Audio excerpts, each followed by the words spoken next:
Saan na ba yun? Ito ba? Wala naman dito. Ito, ay, ito kaya. Ayun! Buti na lang nahanap ko pa ulit tong quarantine pass ko. So, hi guys! Happy lockdown anniversary. Pangalawang taon na to na sakto. Birthday ko, tapos ECQ na naman. Noong nakaraang taon, March 2020, nandito din ako sakto dito sa condo, mag-isa, living alone, tapos kasama ko yung dalawang aso. So, nung panahon na yon, sinasabi ng mga tao na nade-depress sila, nakakatakot kasi hindi alam kung ano bang mangyayari. Pero nung time na yon, honestly, hindi naman ako na-depressed talaga. More on, naging thankful ako kasi kahit na ganun nga, may work pa din naman ako, okay naman ako sa bahay, healthy naman kami. Pero ngayon na sakto second year na birthday ko na naman, nag-ECQ na naman, living alone, 'di ba? Tapos work from home, tapos lockdown, single, birthday. Parang dito ko na na-feel talaga yung teka lang, medyo nakaka-depress na pala talaga. So dahil nga ayang birthday ko na naman, ECQ na naman, share ko sa iyo yung mga gagawin ko lang ngayon dito sa bahay, kung paano ko ba sa-celebrate yung birthday ko ngayong lockdown anniversary. So, ayan, buti nahanap ko na tong quarantine pass. Hindi na daw to kailangan ngayon, pero para lang sure.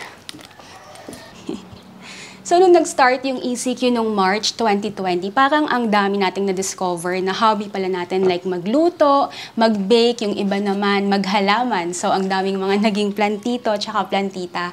Yung mami ko matagal na siyang mahilig sa halaman, so binibigyan niya ako. Ako naman, nung lumipat ako dito, yon, so nahilig na din ako. Pero nung nag-ECQ talaga, nag-boom talaga. So, ito yung mga dinagdag kong halaman dito, didiligan ko lang. So, pinaka-ideal na pwesto ng mga halaman dito sa may bintana kasi maliwanag. So, madami silang liwanag ng araw. So, ito yung mga halaman ko. Meron akong arrowroot. Ito, nabili ng mami ko parang 150 pesos. Pero, nung nagpunta ako sa Quezon recently, parang 35 pesos lang pala yan. Ito naman, sensation. Dati favorite ko to, kaya lang hindi ko siya ma-maintain. So, yung mga dahon niya, parang nagdo-droop, nalalaglag, ganyan. Ito, nabili ko 350. And then, ito naman sa Loom, bigay ng mami ko. Ito ang mahal na niya ngayon, parang 350, 400 to. Nung lumipat ako dito, sobrang lago, 150 pesos lang. Ito namang rubber plant, tineki. Favorite ko sana to, kaya lang hindi ko siya maalagaan ng mabuti kasi namamatay. So yung mga dahon, meron siyang mga brown spots, tapos pagising ko, meron na siyang nalaga. So hindi ko alam kung sobra ba siya sa liwanag, or kulang sa tubig, or di ko alam kung anong problema niya. Ito naman, favorite ko yung snake plant kasi ang low maintenance. So ito, nabili ko lang to sa Tagaytay. 200 pesos. So yan, ano lang siya, water mo lang mga once or twice a week. Ito naman, ang alam ko toxic sa dogs, kaya nga siya nakaangat. Pero ang low maintenance din kasi. So nabili ko to, 150 pesos, dalawang maliit na dahon lang. Ganito lang siya kalit. Parang November lang ngayon, tapos ngayon March. Ganyan na siya kalago. Tapos hindi siya namamatay. Chill lang siya dyan. And then ito naman, another from Tagaytay, rubber plant na lemon lime yung version niya. So, ito naman, meron na siyang tumutubong isa. Yun nga lang, pagising ko kanina, may napansin ako na meron na palang nalagas na dalawa. Yung mga halaman dito sa may bintana. Loki up! Up, up, up! Come here! Come dito! Come! Loki up! Honey! Loki, oh! Loki up! Cook it!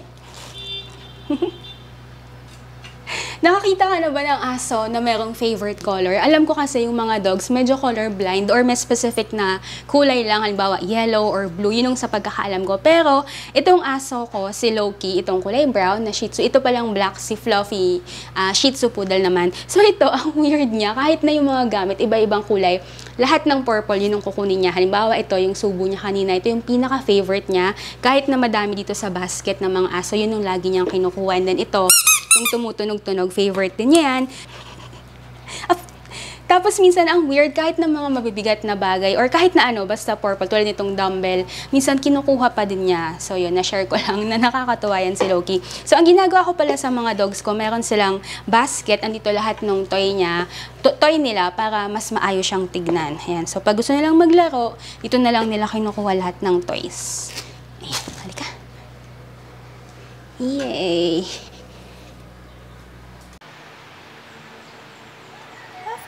Get your toy. Get your toy. Get your toy. Happy, go get your toy. Get your toy.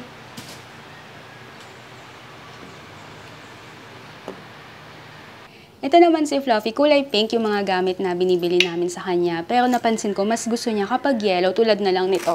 Itong laruan na to, gustong-gusto niya yan. Itong laruan na to, dati meron siyang tunog, pero nasira na niya, pero favorite pa din niya. Fluffy, oh. Fluffy, Fluffy, go get! Gawin mo na? Hanap mo. Ganyan. At dahil birthday, merong nagpadala ng cake, tamang-tama. So ito, ayan, merong custard and strawberry cake. Princess Patisserie PH on Instagram. Ayan ang Instagram nila. So check out. Mga custard strawberry, ganyan na pinifeature ko sa mga vlog. Sila din yung nag-bake. Ito, feeling ko, malaking version siya ng custard strawberry. Yan ang itsura. So, try ko lang. Meron siyang mga strawberry, tapos itong mga yellow, feeling ko mga custard yan. So, sa loob, hindi ko alam kung anong feeling. Ayan yung itsura niya. So, kung gusto mo ng mga masasarap, promise, masarap yung mga binibake niya. So, check out Princess Patisserie PH on Instagram. Dahil nga birthday, pero lockdown, so hindi naman ako makalabas to celebrate, eat outside, or meet few friends. So, nagpa-deliver na lang ako. Ito, chicken lollipop. So, meron siyang 5 pieces. Peachy-peachy with cheese. Ito ang sarap niya. Tapos, paborito ko to, yung pansit malabon. Ito yung good for 3 to 5 persons. 370 pesos, ganyan siya kaliit. So, another birthday food, ito nagpa-deliver naman ako ng Budel Bilao. So, ito, 700 pesos siya. Yun nga lang yung ano nila, delivery. Ang mahal, 250 pesos kasi galing petang Taytay to. So, ito, nakain ko na dati sa Kaintuhan. Dati kasi nasarapan ako. So, tingnan ko kung masarap pa din siya. Minsan kasi, nag-iiba-iba yung lasa, diba? Fiesta Bilao, so meron siya nung mga inihaw-ihaw, actually, mostly mga ihaw siya. So, lumpia, bangus, liempo, hipon, pork barbecue, sisig, at saka talong and squid. Tapos may itlog na pula. So habang kumakain ako, magkwentuhan na lang tayo. Yun nga yung ginawa ko ngayong birthday ko. And ito yung mga nararamdaman ko ngayon. Kasi last year, nung first year ng ECQ nung March 2020, di ba lockdown din nun, hindi ko masyadong naramdaman nun yung lungkot na sinasabi ng ibang tao. Kasi nung time na yun, mas nag-try ako maging positive na at least healthy kami, kahit paano, meron pa din naman akong work. Pero ngayon na pangalawang taon, sakto, ECQ lockdown na naman, tapos birthday ko.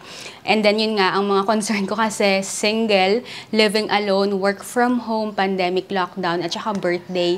Naisip ko kasi, okay lang naman siguro ako kung living alone ako, pero hindi ako single kasi kahit paano, meron kang constant na kasama, companion, kausap, or work from home ako pero hindi ko birthday, o kaya hindi ako living alone, kasama ko yung parents ko, kahit na single ako, okay lang siguro, o kaya lockdown na naman pero hindi ko birthday. Pero ang nangyari kasi, diba, sabay-sabay, siguro kung ganito din ang nararamdaman mo, alam ko ganito din yung nararamdaman ng ibang tao, na ang daming uncertainties, ang daming tanong, ang daming paano na ano nang mangyayari.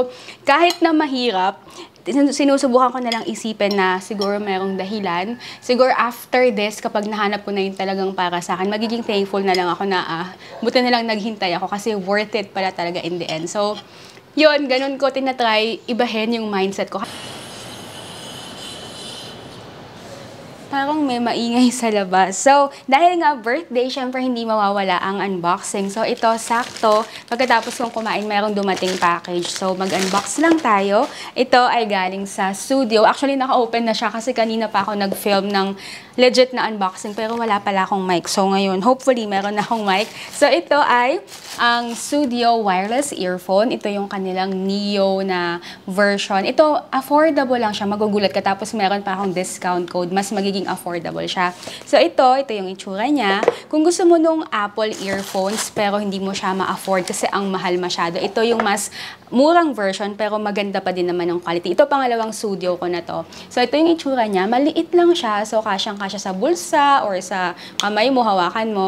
So, ito, iba-ibang kulay. Yung pinili ko, white, para nga medyo kamukha niya yung Apple EarPods. So, meron din silang black, meron cream, tapos meron silang limited edition na Aurora, parang green color. So, ito medyo malaki siya sa akin, pero meron naman kasi ditong mga extra pa na yung sa, ano ba ito, yung parang silicone sa tenga para mas magkasya.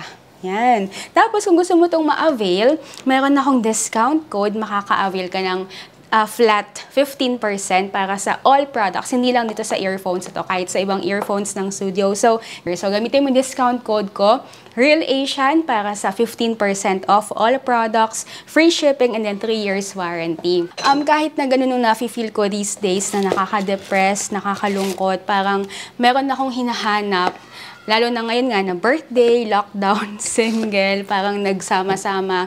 Tinatry ko na lang din maging positive, na maghanap din ng mga bagay na magiging thankful ako. Kasi kung hindi, lalamunin talaga ako ng emotions ko. Like today, thankful ako na nakain ko yung mga gusto kong pagkain, nakakatry ako ng mga ganitong products. At saka syempre, nandito ako sa YouTube, andyan kayo na nanonood ng videos ko na kahit na ang simple ko lang talaga, alam yun, nakaganito. Itong damit ko, 100 pesos lang to sa Tiangge, ganyan. Thankful ako na kahit pinapakita ko yung simpleng buhay ko lang, na-appreciate nyo. So, for me, ito na yung mga simpleng bagay na ang laking blessing para sa akin. So, ikaw din, kung ganito yung feel mo na parang feeling mo ang daming uncertainty, ang daming mong worries, lalo na ngayong ECQ na naman isang taon na, siguro try mo yung ginagawa ko na everyday, maghanap ka ng isang bagay na magiging thankful ka, kahit na simple lang yan. Yung tipong, nauuhaw ka, may malamig na tubig kang nainom sa ref. Kasi minsan, di ba, yung uhaw na uhaw ka, walang tubig sa ref, inubos ng kasama mo sa bahay. So, yung mga gano'n na nakakatawa, simple lang, pero at least para lang ma-lift yung mood mo. And then, kung talagang feeling down ka na, try mo siyang baligtarin. Kahit na mahirap, try mo para hindi ka lamunin ng emotions. So, thank you for being with me. Second lockdown anniversary, second birthday na ECQ. Sana na-enjoy mo yung mga simpleng ginawa ko lang. Naisip ko sana pala nung habang lumalabas ako, kumukuha ako ng mga package. Nag-vlog talaga ako para mas interactive sana, pero kalimutan ko kasi. Pero I hope you still enjoyed this video. Kung first time mo ako napanood, don't forget to subscribe. Check out my vlog for more mga chill videos lang na ganito na ano lang, true to life, yung mga relatable vlogs. And then, kung gusto mong ma-update sa mga behind the scenes ng buhay ko, nasa Instagram ako. So, follow mo lang at Real Asian Beauty on Instagram. Doon ako mas nag-i-interact, nag-reply ako sa mga messages, sa mga comments. And of course, on this vlog, kung meron kang gustong birthday greeting, birthday wish, tanong, comment, basta, wag naman sobrang masakit. Comment below. Wag lang yung mga bashers, pero constructive criticism, okay lang din naman. So, comment mo lang yan. Try ko kayong replyan lahat. Total birthday ko naman. And ingat ka palagi ngayong ECQ pa din. So I hope you enjoyed watching. Happy birthday to me and stay safe. See you next time. Bye!